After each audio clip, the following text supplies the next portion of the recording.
Hug it out, man. Glad you came out here and have a conversation. I had some time. There you go. I know we've talked about before. I mean, we talk about it every day, especially because we're doing projects together. Mm-hmm. And I know we talked about wanting to get a little bit deeper with kind of mental health issues. So kind of, what's your story behind that and experience with mental health? Okay, so first off, mental health it's an interesting to look at because when people think mental health, they automatically think mental health illness. So everybody needs to know that there's two different ways of looking at it. You say mental health, it could be, you just trying to better your everyday situation. It could be depression. It could be just a little bit of anxiety or stress that's coming towards you. It could be eustress, which is basically good stress. So it's like mental health is working out. You do CrossFit, that's the thing. So that's eustress right there. It's good stress. With me, I've had highs, I've had lows. A lot of people reading my story or hearing my story, they look at it as extreme highs and extreme lows. Gotcha. Because I've seen most of the successes I've wanted out of life, but at the same time, I've been down to the end where it's like I'm going to take my life. Gotcha. I would probably say actual attempts. I've probably had 2 or 3 that I can just full go right into. And then there's been several times where stuff starts going right and then stuff starts going wrong. And then it's like I'm on the verge of an attempt.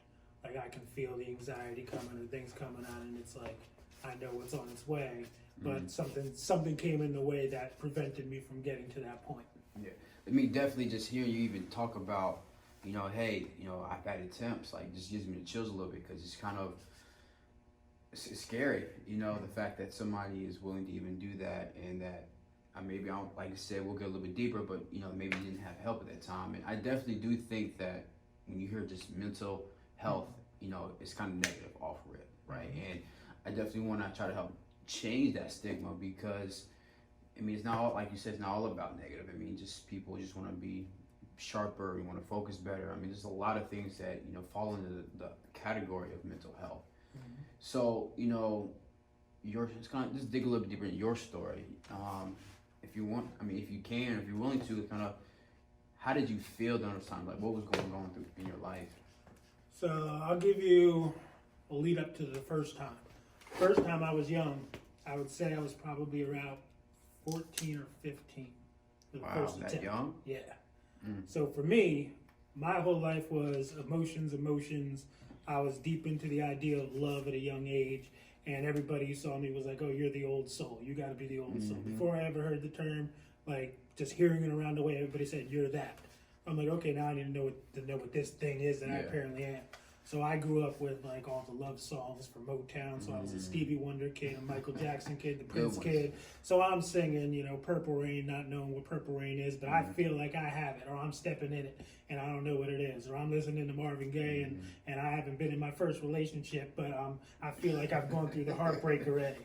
It's kind of like the idea when you see Michael when he was, with Jackson 5 and he's singing from his soul, and you're like, how does this kid have an emotion of an adult, going through these woes of looking over my shoulder and I'll be there and all that stuff. That was kind of me.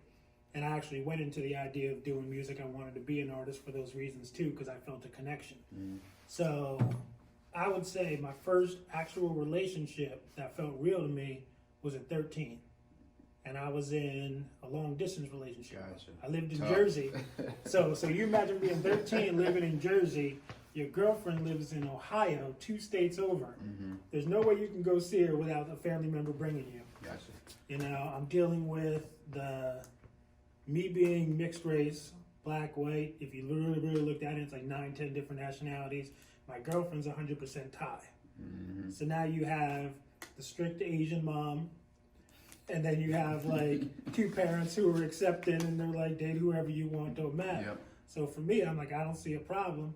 Over there, it's complete shutdown of like, this isn't a thing. First time I went to visit was within the first year, I think like 9 months into the relationship. This is a 2.5 year relationship too. Okay. So pretty good for, 13 to 15 years old. Boy.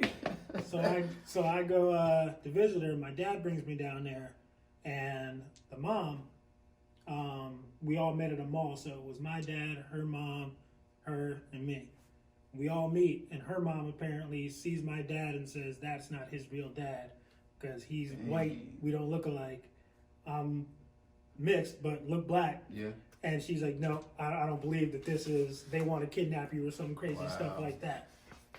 So we spend our day together. We're like, oh, we're closer than ever. Mom's like, this ain't gonna last. We gotta stop this. She's more in her ways of, yeah, this is definitely not gonna work.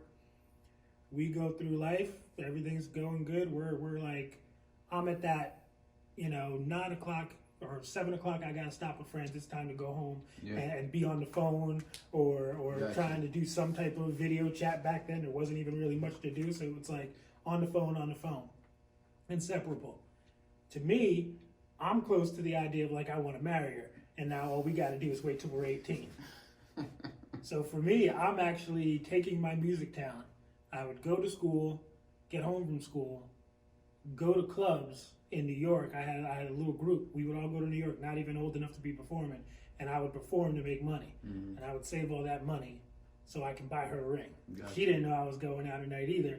I was like, full secret life. None of my friends knew I was doing this. This is my secret life. I'm going to buy her a ring. When we're 18, we're getting married. Around the age of 15, 2 years later, I go up to see her again and trying to do it behind her mom's back, logistics and stuff. My sister brings me up there. Everything goes wrong where we got flat tires. We don't have cell phones at the time, so it's like I'm calling the house, and then she's trying to get to me, and we had to change hotels, and she didn't know what hotel. It's like a homecoming and stuff. Oh, wow. So like she's bouncing around the hotels trying to find where I'm at to give me a ride to the homecoming because my ride said I'm not driving you because we're on a spare now. Yeah. So I didn't even get to see her like more than like an hour the whole 2 days I was there. Go home, full tears, depressed. Everything went wrong. Not many times I'm going to make it up there. It's not like I have a lot of money now like she does, and it's behind family's back. Turns out, a couple months later, the stress of it, of us not being together, started creating a heart problem for her. Mm-hmm. Like the stress got on her dealing with her mom and everything else and seeing her friends go on dates and everything. The doctor actually said she's developing a heart problem. Mm-hmm. So we had to break up because of it. Now, my whole life was so dedicated to her. Like, I'm a grown man in my eyes, going out here making money, about to buy a ring and all this type of stuff, that like I gave her space so we can like try to be friends and try to date. She tried to go out on a couple dates. I didn't go out on any dates because I'm still focused. And then I ended up making enough money to get the ring. Mm-hmm. So I get the ring, and I'm sitting there at 15. I'm like taking my friend's SUV, like I'm gonna go up there and propose. Mm-hmm. Drive all the way up there, 9-hour drive using maps and stuff because it's not like we have the best phones to do it. Get all the way up there. I start at the mall, and I actually see her walking into the mall with her friends, and she's smiling. Mm-hmm. And I'm like, I can't do that, and then risk the heart. Yeah. I realized I was being selfish. Yeah.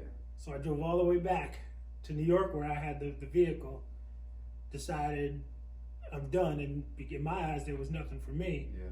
So I went, sold the ring for half the price. It was like a $10,000 or more dollar ring. Like, how do you do that? But I did it.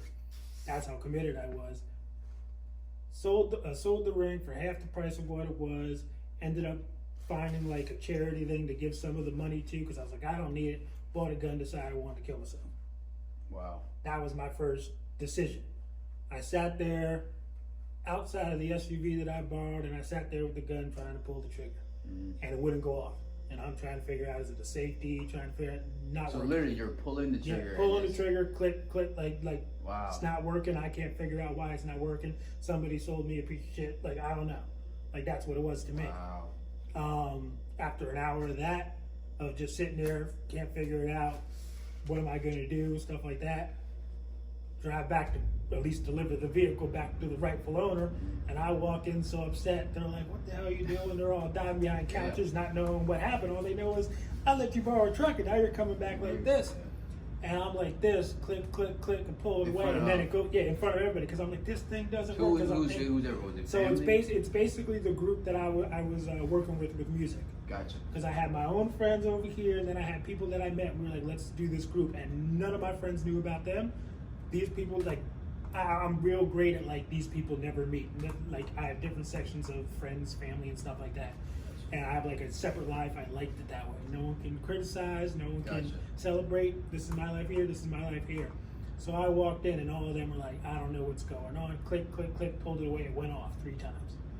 So let me get you. So you talking about I'm trying, jamming I'm and like, pull jam, pull it away, off 3 times.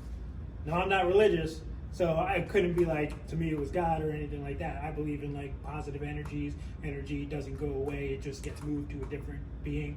That's as far as I know. I'm agnostic to the idea. There could be a God, there might not be a God. It's not for me to figure out. That's the way I leave it.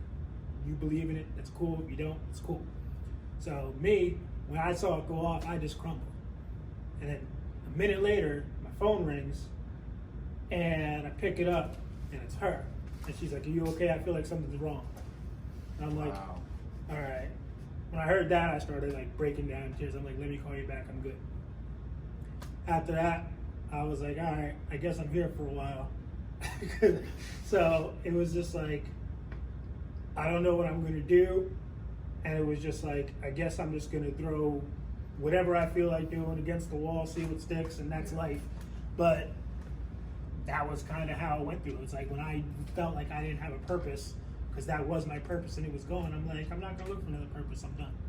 First of all, I commend you for that. I mean, that right there is powerful. I mean, like I said, you're not the only one person in the world who goes through shit like that. And to be able to talk about it today and kind of make it, I mean, knowing that literally gun to your head, nothing happened, you pull it away, it goes off. I mean, that is God. I mean, that is him speaking, saying you do have a purpose, you know. And obviously at that time we're young, you know, some people get it, some people don't, but that's powerful. And I'm just like you, and I don't know what it is. I mean, I don't know why us as men, we get so attached, especially women, right? We get to that point where, oh my God, that attachment comes, and you just, that's all you're focused on and focus on.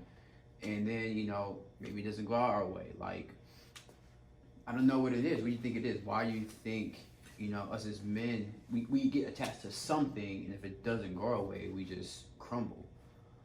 I think at the time, for me, it was the idea of this is my purpose, this is why I'm here, and I failed. So if I failed, it's like, what's the point? It's like, I'm not going to go do this over here because I don't know, like there isn't a reason. It doesn't feel like there's a reason for me to do it. You know, like 15, you figure most people are getting their working papers for the first job. Do I want to go work at a food town, a ShopRite, or, you know, something like that? Is that really what I want my life to be? Like, I needed to find a new purpose to get me moving on to the next step. And how long did that take you to find a new purpose? For me, it became where I had to find things to entertain me, to keep me going first. So it was kind of like, instead of like a Netflix, there wasn't Netflix back in the day, my thing was like reading people. Gotcha. So it's like, I would people watch, figure out what they're going to say before they say it. So I'd find little entertaining things. I looked into like how to manipulate people to get things I wanted at the time. Some of it was bad, some of it was good. I think my purpose ended up being, within the next year, 16, 17, I was in an alternative school. I got kicked out of a regular school. But the psychiatrist or the therapist that they had there for in school, whenever people would get into fights, if they couldn't calm down the student, they would bring me in, because I had this uncanny way to get people to sit down, open up, talk to me, tell me what's going on. Like, you get a student who's telling the teacher you won't understand. Well, they might understand, but they have no way to bring themselves down to your level. Well, everybody knew I was an open book, so if I walk in, it's like, you can't tell me I don't understand. Gotcha. I do. You'll say it, but then you look at me and they're like, all right, I didn't mean that, but this is what's going on. I would talk to them, talk to the therapist would come in to be able to take it from there. So because of that, it gave me like a direction, purpose for myself to go on. I mean, I definitely think that's a norm, a social norm or stigma that us men, we need to try to shift. I mean, the fact that we are attached to something associated with failure, and if that one thing goes wrong, we don't know what to do. You know, like for example, I was a college athlete. I played football, and once football was over with, I was kind of like, stuck, right? I didn't know what to do. You know, I had at that time I had with 2 kids, and I was just like, what did I do? You know, and I went through. I couldn't work. I stopped working out for months, right? Got a little belly, you know, whatever, and just working out was not something because I was like, yo, I'm a football player. I'm an athlete, and I wasn't doing what I thought my purpose at that time was.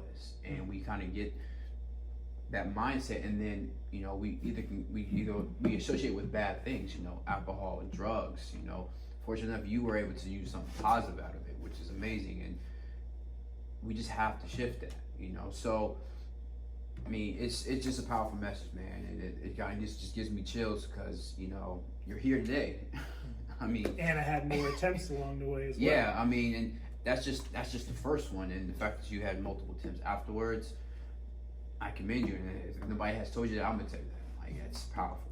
I want to dig a little bit deeper because I'm curious. Like, during that time of that first attempt, you know, you said you had your music people friends, you had your other friends. Were they clueless about it? Did they know? Did you talk to them? So, up until the first attempt, I don't think I went through a level of depression that I even understood. Because to me, it was like I didn't want to go to school, and I was like, I feel like I know all the stuff already in the class. I took all my books home. I never really did the classwork. I was like, no. So I got kicked out of the school. And I thought at that time, if I get kicked out of the school, there's no more school. I didn't realize there was another school that they bring you to, and now I got to deal with over there. So it was like, I was listed as clinically depressed in elementary school, but to me, I was functioning. Like, I didn't have a problem. My only problem was I don't want to go to school. If I can read all the books home and then go and play games, that should be fine. So I would have wars with them because I had a problem with authority and stuff like that. I was open with everybody. When I decided, I wasn't, like, when I realized I wasn't going to get, my girlfriend at the time back, like, everybody knew it. I was open. My mom knew it. My dad knew it. Friends, they all knew it on both sides. I had my group over here, my group over here. They knew what was going on. I had people who would make fun of, like, man, you're in it too deep. You're only this age. Even people my own age are like, it's not that serious. I'm like, it is to me.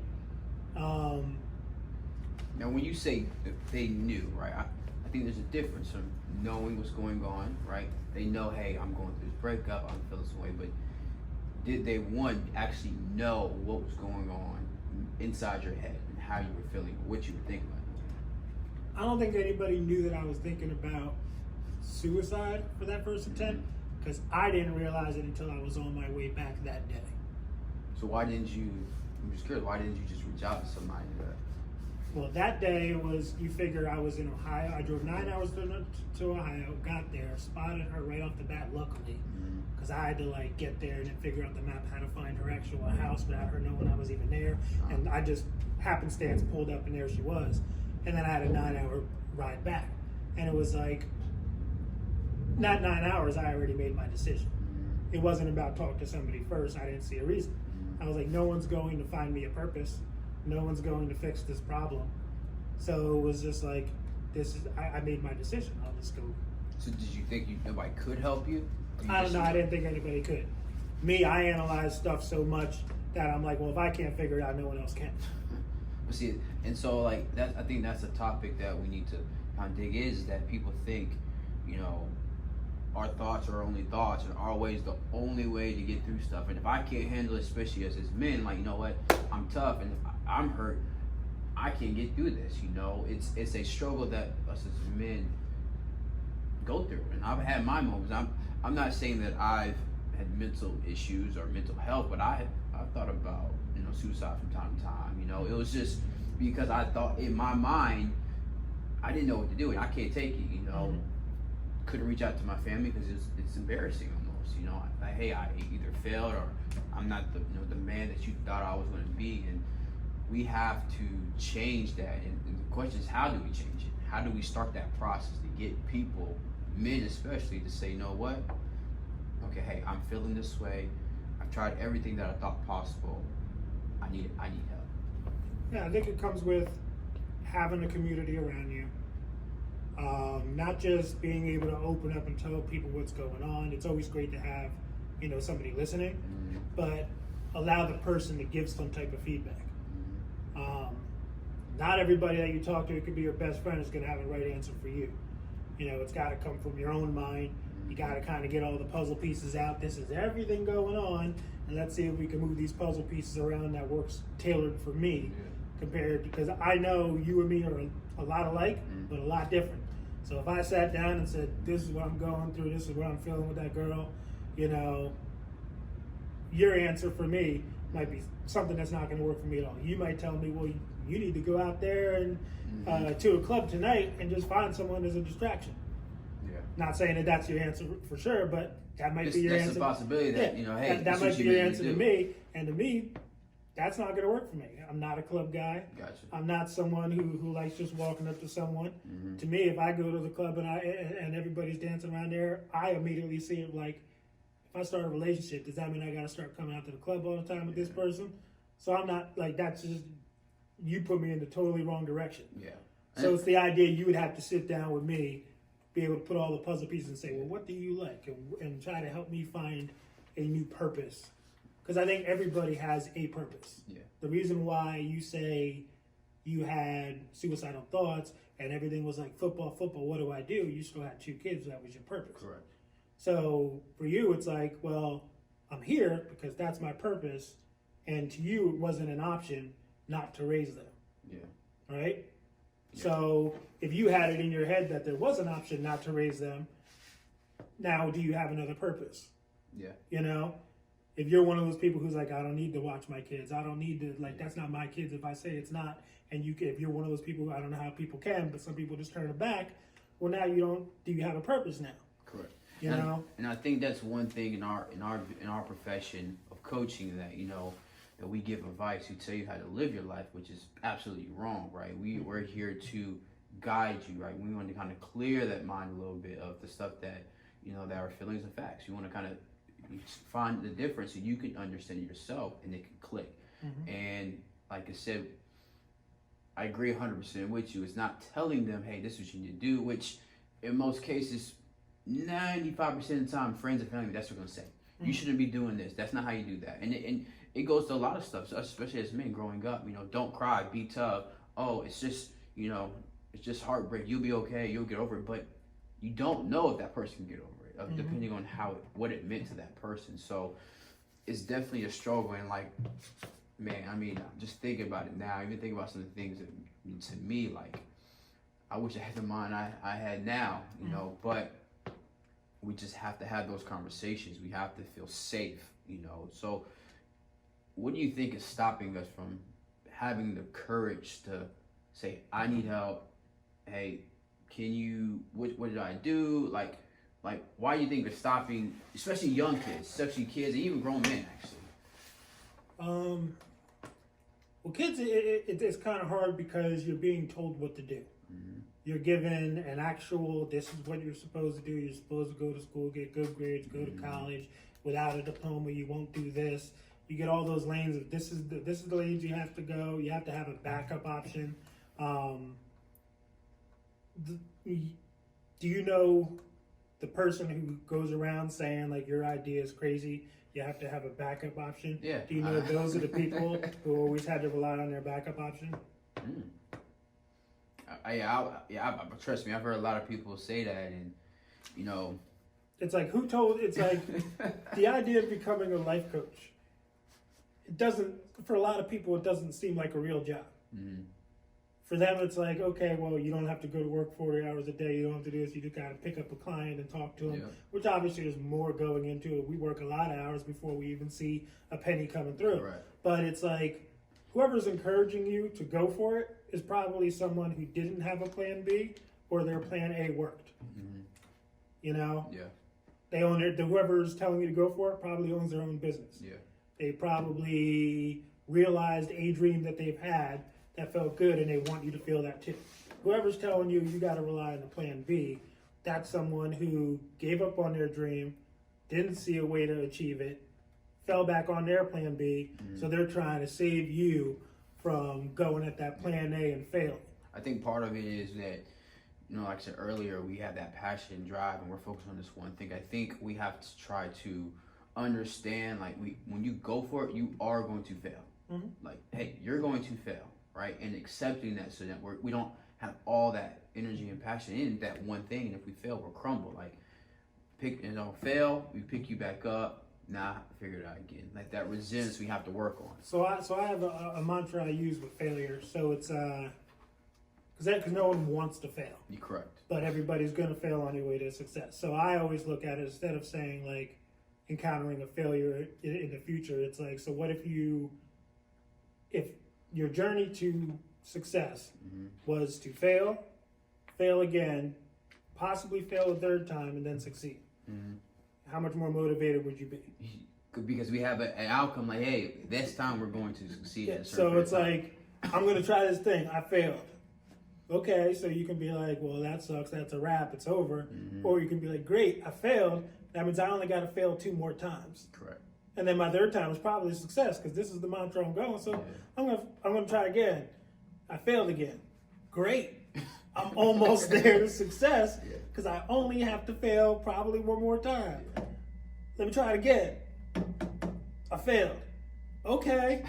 I'm so glad I failed and got all that out the way, because now, what's next? Success. Correct.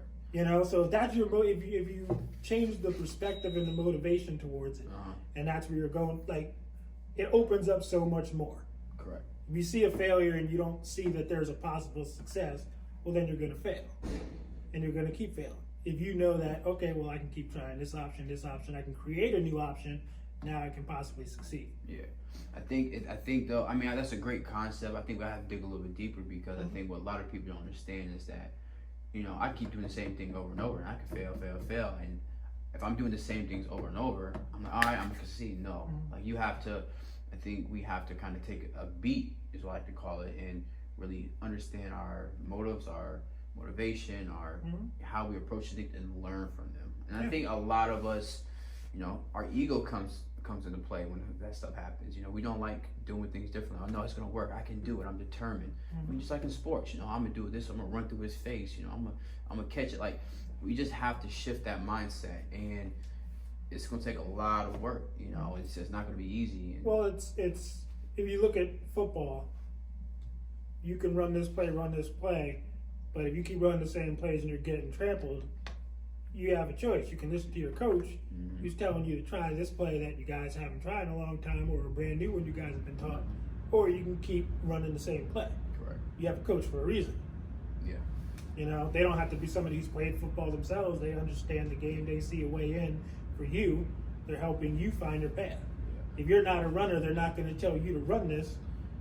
They're going to help you find out what works for you, give you the path, that least obstruction, remove whatever barriers they can by setting up the right play. And even sometimes with that, it's the idea of, like, they'll be like, well, we're going to set this up because we know you're not going to make it to 1st and down if we run this play, but we're going to run it anyway because that moves everybody else in the way. Right. So there's your failure. Yeah. And then we're going to do this because that's going to create another failure. But all I'm doing is making all them move around like chess. Yep. And then my next one, go. There you go. First down or touchdown, So it's kind of the same thing, especially with us as coaches. It's like we have to look at each person, see what their life's about, be able to break it down in a way that works for them. Correct. It could be tackling the same goal that you've tried for the last 10 years. Correct. And the answer you get is going to be in your brain, but it's a way that you didn't look at. Yeah. It's a perspective that I think that's the beauty of coaching and why we're in this business, because we can facilitate. We can move things around to set you up. That, like you said, that we didn't ever think of trying. And it's like, wow, like, this is all I had to do. Yeah. But like I said, we get it. It's tunnel vision, right? We're always focused on this one goal. Like, oh my God, I got to get it, and we don't take the time to just look at the bigger picture. And I think everybody in the world, we don't look at that big picture of how to approach and to reach our goals. So it's just something that's a constant working on and constant, growing at. And I'm a firm believer every day we got to learn, we have to grow, we have to develop. Don't get comfortable. The saying is, be comfortable being uncomfortable. Like, that's very, very true. Yeah, with And obviously, it's a lot harder if you're dealing with depression. If you're dealing with, if you're somebody who's dealt with suicide, you want to see a licensed professional to get you to a baseline where you can function. Working with, like, someone reached out to me recently. Obviously, I'm not going to go fully into it, but everything they had was going wrong. The person had a high, and it's like, just listening to it, and it was like through a messenger. I was listening to it, like, okay, you're right. Everything seems like there's no way out of it. Yeah. And only thing I can give that person at the time was, what are you doing for your own self-care? It's like, if my car's busted, if my job's not paying me enough, if I'm not in my living situation, if I don't have the relationship I want, if I'm single and I want to try, if my family situation's not the greatest, if my health isn't completely good. I heard all these things, and I was like, all I could do was sit there and help reframe it in a way that makes it more manageable. So let's look at your vehicle situation. You can't completely fix it? Okay, well, let's not worry about it if this is what the mechanic says until it's a problem. Why stress now? Correct. If it's gonna happen, it'll happen then. Why are you gonna stress all the way up to the journey? It's like, enjoy the time now before it hits. Yeah. It's kind of like, if you knew the world was going to end tomorrow, you're not going to worry about tomorrow the whole time. You're going to be like, I'm going to go enjoy this thing, and this thing, this is my priority for the next time. So the only thing I can give the person was saying, like, you need your own fucking. Yeah. But my response back was like, with everything going on, it's kind of hard to have my own fucking. I'm like, well, that's why you need one. It's only the priority. You decide to make your own self-care on the bottom of the list. Yeah. So unless all these things are good, no self-care for you. Once one of those is all messed up, so you're not going to do any self-care for you. You're going to let this go to shit, and you're not going to have any self-care because all this is going to messed up. And we turned around. I was like, whether it's a read the book, whether it's a go for a walk, whether it's to hang out with a friend every Friday, whether it's, whatever it might be. It might be take a long bath or something like that. You might, if you're going through all that stress and baths used to be your thing, and now you don't take a bath, that's extra stress. And I said, if you make that your priority, I don't care if the world's coming down, I'm taking my bath. Yeah. That person turned around, they were like, well, I'm going to take a bath tonight. Listen, that and I'm like, don't you feel like you deserve that? Yes. You take that bath, how good do you feel? Yeah. Everything else is still going to shit, but... Yeah, I definitely think that's very important, even in my life. Just no matter what I do, I always find out that moment. It could be 5 minutes, it could be an hour, but I always take that time, just like, all right, how you feeling? I'm feeling good. All right, well, you're feeling comfortable. Yeah, you've been productive. You're just in a roadblock. It's okay. Just take a break. Maybe watch a movie. And then, like, I got that creative mindset back. And the question is, how do you on your own figure that out? It's very hard to, because the reason why is because it's easier to dream it than be it. Gotcha. So, self-help books. How many have you read? I've read a lot. How many did you actually implement into your life? 10, 5%, maybe even less. Why? You bought the books. Bought the books. I read them. Remember them. I remember them. I wrote in them, highlighted them, wrote down on it. And you could recommend the book to somebody else. Yeah, because everything speaks differently. So it's the idea of, it's easier to read that, be like, okay, cool, I have that knowledge. Hey, look, another self-help book. Yeah. I'll digest that instead of actually taking this on the road. Yeah, it's definitely hard to take action. It's something that it takes courage. Because like I said, we're afraid to fail. We're afraid to be judged. We're afraid, like, if we put our self-worth around that one task and we get embarrassed, or like, even in our relationships or just whatever, it's just super hard. And I know for me, how my process goes and what I truly believe, it clicks when it clicks, right? I'm gonna try and attempt everything possible, and it's going to come at me when it's supposed to. And so that's why, I over the years have mentally, it's been a roller coaster, man. I've been through a funk. I've been through, being broke, not no money, just, my relationship with my kids is hindering, but I'm always higher purpose. Like, it'll work out when it works out. Just keep on fighting for it and just don't quit, and that mindset, especially during times when I was single, it's like, oh my God, I'm in the whole house by myself. My kids only see them every other week, and it's like, what do I do? Like, you know, and you start getting those thoughts in your head, you know, like the inner critic, you know. When we journey, you know, they got the Gremlin technique, and I love this thing because I already got my thing. As soon as that was taught, I was like, no, I got my name, I got the face, I know what this boy looks like, I know what this ugly thing looks like, and battling with that every single day is just like it's a heavyweight boxing match, right? Tyson versus Fury, like we in there until the end. And you want to explain your gremlin?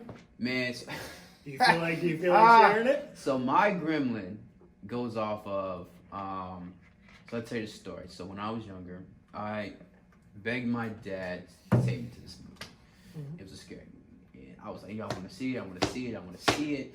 And when we went to go see it, a certain part of the movie I had to go. It was too scary for me, and it was the movie Jeepers Creepers. Now I know a lot of people are like, oh my god, but you know, over years, like it took me a long time to actually watch the movie by myself. Even to this day, sometimes, especially in a dark house, I'm like, you know, because it's just a very scary thing. And everything else in the world, like that face, and you know, how I relate my inner critic, my negative thoughts, is because in the movie, the only way he doesn't pick you or eat you is because you're not scared of it, right? So how I associate that is that when those thoughts come in my head, I have to just stand there and face it head on and not be scared. That's the only way for it to go away. But if I'm scared, it's going to keep chasing me. It's going to keep coming after me because you watch the movie, they're trying to get away, and this thing, you know, doesn't stop. It, you know, it regenerates after eating body parts, right? So this thing is constantly going because it smells fear.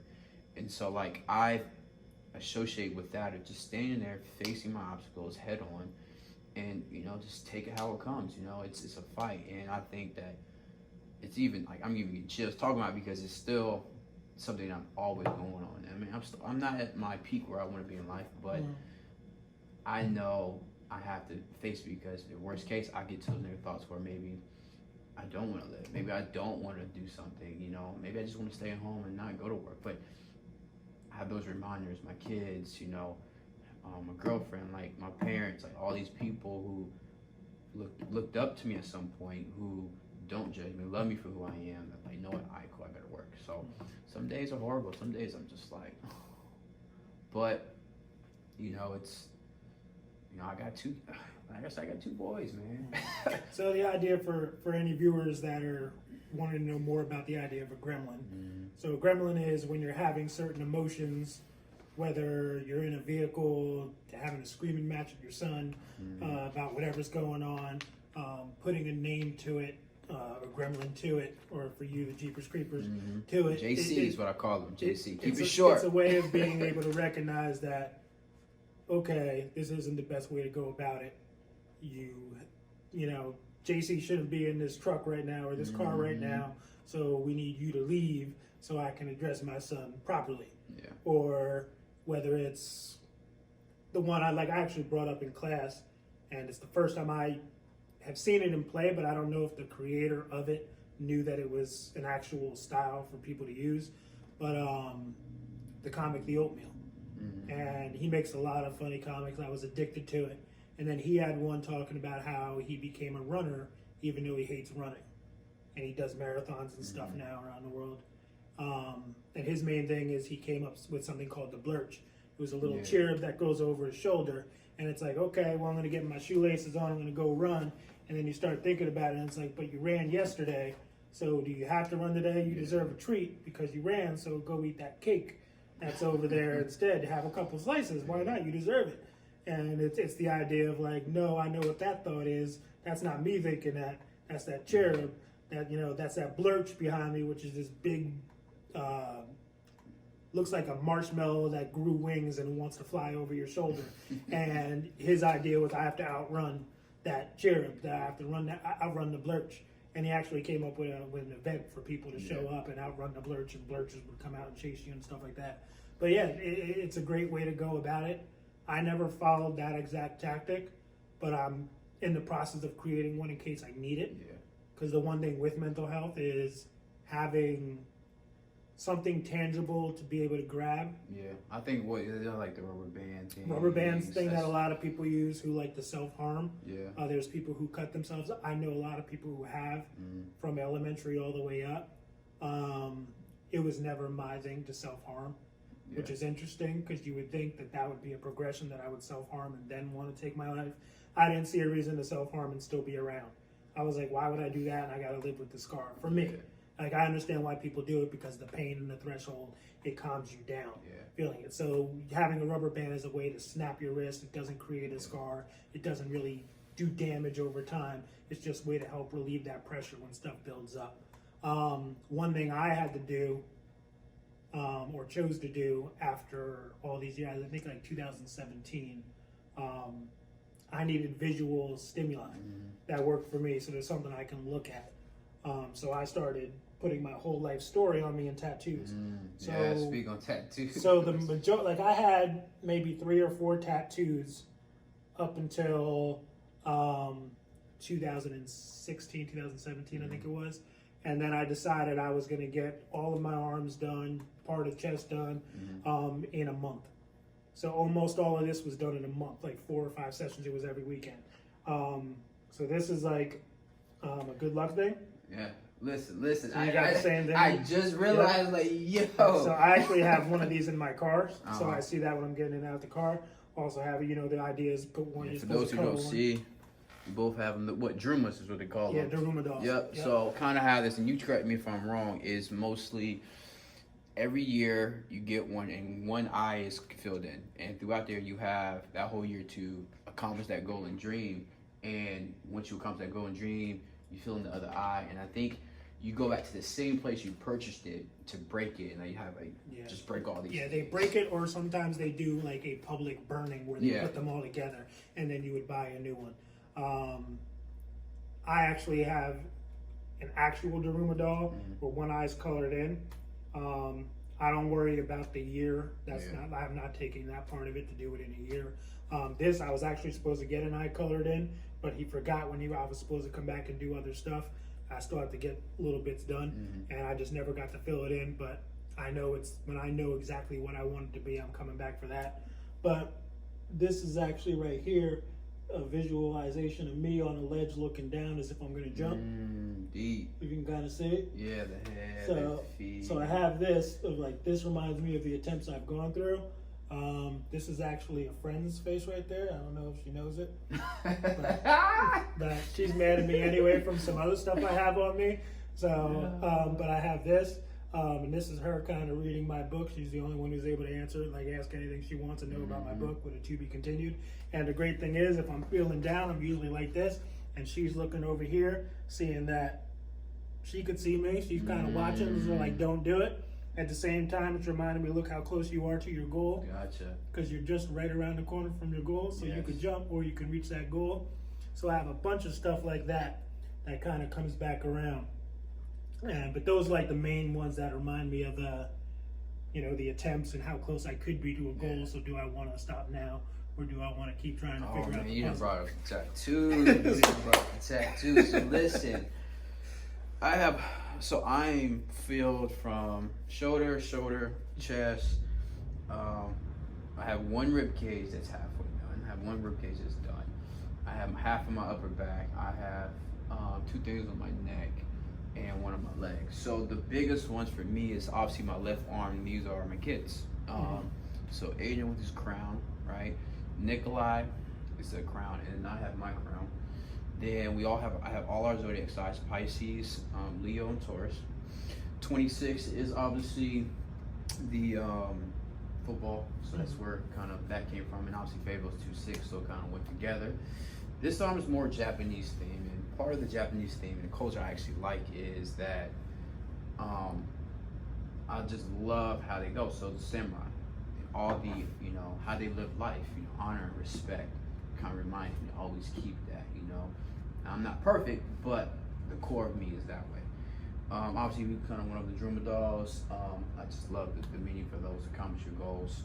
And then I have a dragon. And then I have some ones that I have a Grim Reaper on my back that I don't know why I got. If you don't have a reason for it, you can make that your Jeepers Creeper. Right there. He's always there, and and it has his hand out with his little what's it called, and the biggest one though, and then obviously you have the ribcage, the frog and the turtle for the money, fortune, good luck, all that. But the biggest one that's a daily reminder is my leg. It goes from my mid thigh to the bottom of it, says trust the process, and so it just really is telling me. You gotta just trust what's going on, trust what's happening in front of you. Don't take it too much to heart, even though sometimes I do, but hey, understand things are gonna work out for it. Things are gonna work out when they work out, but as long as you're fighting, you're pushing, it's gonna happen. And I sometimes think about, I actually had a conversation with my mother, was like, it sucks that I found my purpose, it took this long, right?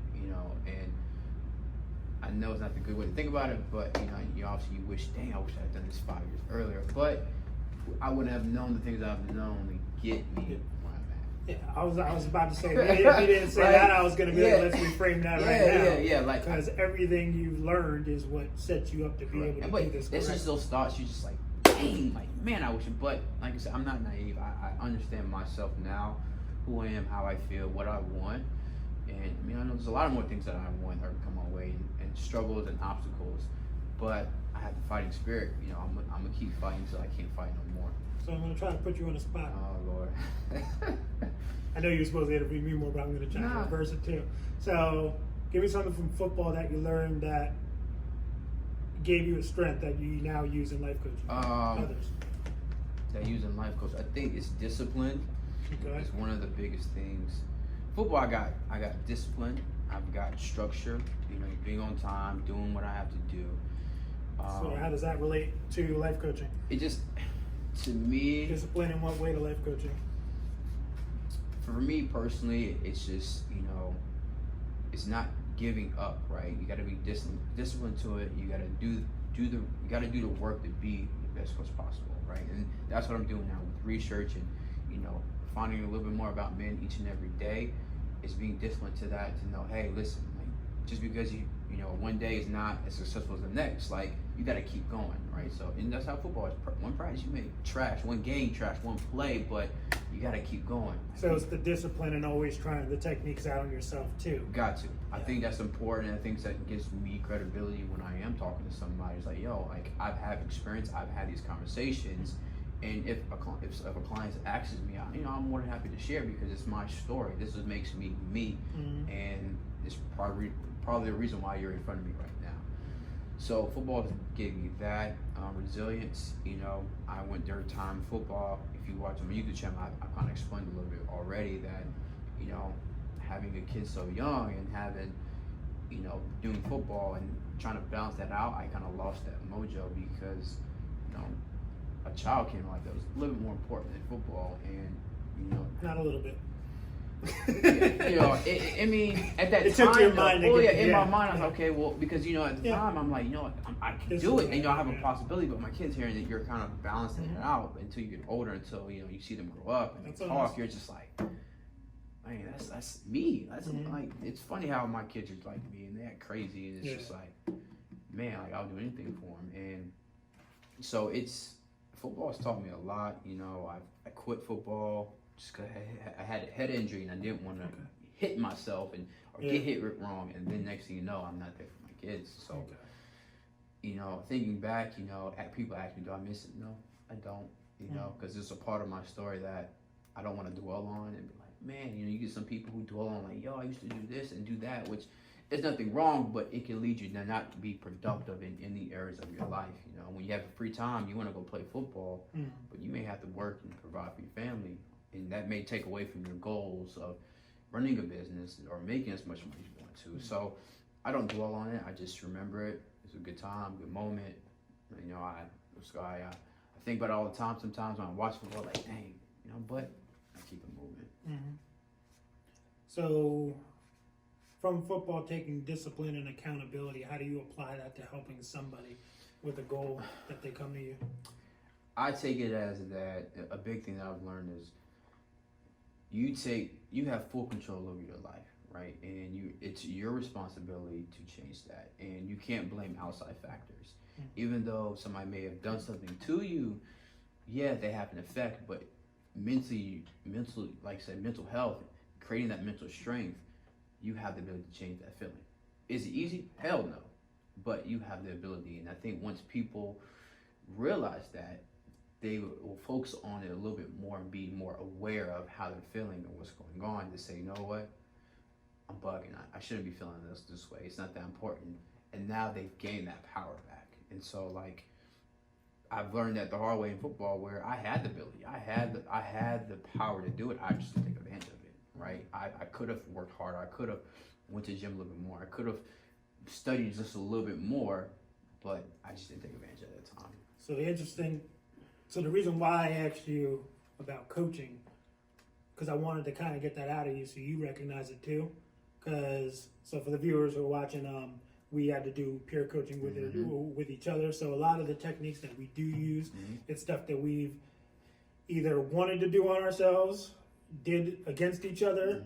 Either we wanted to or didn't want to, but we still did it anyway, because like some of it was like, oh, I don't want to talk about that. Yeah. Like this. But with the accountability aspect and you being able to see, having to show up, and what it pushed for me was there were certain things. It was like, yeah, I have these things that are in my way, okay, and you were just like, yeah, but okay, so that's not your problem because you can't control that. But this is what you can control. Why aren't you doing that? And you're like, why? And I'm like, shit. I was like, I guess I'm gonna work on this thing, because if you're a business owner, you want to do the things that you like doing, and there's certain things you don't want to do. You just want it to fall in place. Yeah. And what usually happens to a failing company, they work on the things they like, they ignore the things that they don't like, and then those are the things that are the pillars in the room that the ceiling falls down, and now you got a leak, and there's nothing you can do. I think it's more, I think it's more, you still do with your strengths, right? Those are your gifts, but it's the awareness is that I want people to understand that you just have to be aware of it. And if you don't know how to solve it, it's okay. But hey, it's a weakness of mine, but I'm aware it's going on. I need help. Yeah, I think part of it was the idea of calling me out on it, because it's like I knew this is the thing that I should be working on, but I'm not putting it over here. It's the same way with that person I was helping with self-care. It wasn't a priority whatsoever. To me, that wasn't a priority. I know it should be, but it's not. Yeah. And then you kind of put it on me like, okay, well, let's do a SMART goal. Let's run through a filter. Do we have a time frame where you're going to work on it? When are you going to let me know that you've worked on it and show me your progress? Yeah. So it's not like, yeah, I'm going to do it, and then I don't, and then I come back in a week, and it's like, so what happened was, it's like, well, why didn't it happen? Okay, well, let's talk about it. Is it a barrier, or did you just not want to do it? And do you know the reason, like what the repercussions are? So that's one thing. So I try to look at, it's like, I said, with me being a people person, and more than that, want to analyze why did they use those choice words? Why did they make that reaction? Why did they kind of turn their head when I said this? I use that on myself. Yeah. So it's like, one thing that makes me an effective coach is that I take bits from my songwriting that I used to do. So growing up with that background is everything needs to be a love story. I was in full immersive in the love story and the breakup story, because I think they're equally as important for emotions. You can't have one without the other to understand what love really is without going through the pain. So it's like, when I coach someone, I'm falling in love with them for that time. Yeah. So it's like, when I was coaching you on your issue, I was like, okay, well, I'm in love with this guy, so I got to help him figure it out. It's funny that you said this, because I was on YouTube, at work, and drumline, part when you're on the drum, like, you gotta make love to it, right? It's kind of like that. It definitely is kind of like that. But it's like, I had to fall in love with the person. So I'll sit there, and everything that they say is intriguing to me, and I'm finding out why I love you. Yeah. And then once I hit that spot, by you telling me your story of, I got kids, I got this, and I'm trying to do this, and I'm trying to open up in this way, and I haven't had much success here, but I really want to work on it because that makes me a better man. Then it's like, I love all that. I want you to succeed. Yeah. Well, I want to know it all. Let's put all the puzzle pieces down, and then I'll direct you the best way that I can see works for you. And then the interesting part is, when the session's over, I sit there afterwards, the same way I would sit there after I finished writing a love song for an artist after learning their part. And I would sit there like, man, I hope that that's the right way, and it leads to success and love. And I'm like, I still want to know more. Yeah. So it's kind of like I want to know the whole album. So I'll sit there and think of other ideas, and sometimes I'll end up texting the client and being like, hey, I got an extra thing for you. Don't worry, you ain't paying me for it. It's because I'm in love with you and I want you to succeed. So now I got this extra stuff. It's all about understanding. Yeah. I think we all just want to be understood at some point in time, and when we don't, that's when we kind of just bottle it up and just like, well, nobody's gonna understand me. Mm-hmm. You know. Yeah. So the reason, like I said, after I went through all those attempts and then the possible attempts, I know that there's always a possibility that it'll come back. But right now, I know my purpose is falling in love with people. It's the idea that I know that I want to help this person, whoever it is that knocks on the door, who goes online, signs up, the men's group we're doing, anybody that walks in the door. I'm in love with these people. I have to help them succeed. That's my purpose. And for me, without that, anything that comes up in my life, I put extra things to help me through it that I didn't do before. Because I was always solitude. So I had it before I started with Journey and everything, become a coach. I had it where I sat down because I'm like, I have non-negotiables. Like, I'm not working for somebody else. If that's the only option I have, then I'm done. And now we talk about suicide again, which seems a cold way to say it, but that's the way my brain just interprets it. Like, I'm ready to go whenever. So in the meantime, I'm doing this until I can't. So my puzzle's down, and I'm like, well, I can move this here. I can move this here. I see a path that has a couple failures, but it's not too hard. It's doable. Yeah. So now I'm going. But now that I'm a life coach, it opens up more because it's not just me sitting at a puzzle. You know, it's not just me sitting here with a puzzle and I'm like, I can't figure this out. I guess I'm tapping out this month. I'm going to say my goodbyes to everybody like I've done in the past. I went up to each family member I knew like, hey, this might be the last time. I want to have this good time today because this is my basically goodbye tour. Like, I drove a couple states over to visit people. Just so you know, going through some stuff. This might be the last time. This is how I feel about it. Yeah, like I went through it, but now it's like I got this puzzle and I'm sitting there. So now when I start feeling, ooh, this isn't working, I can't figure it out. Now I have a community of coaches who I'm like, hey, can we pair coach? And then we trade off a coaching session. One, we're improving our practices, and at the same time, I'm like, oh, you helped me figure out that puzzle. Cool. Now I can keep going on. What's up, guys? If you just enjoyed the video and you want to see more, subscribe to my YouTube channel. Also, if you want to learn more about me and the services that I offer, visit my website, The Gentleman Strategist.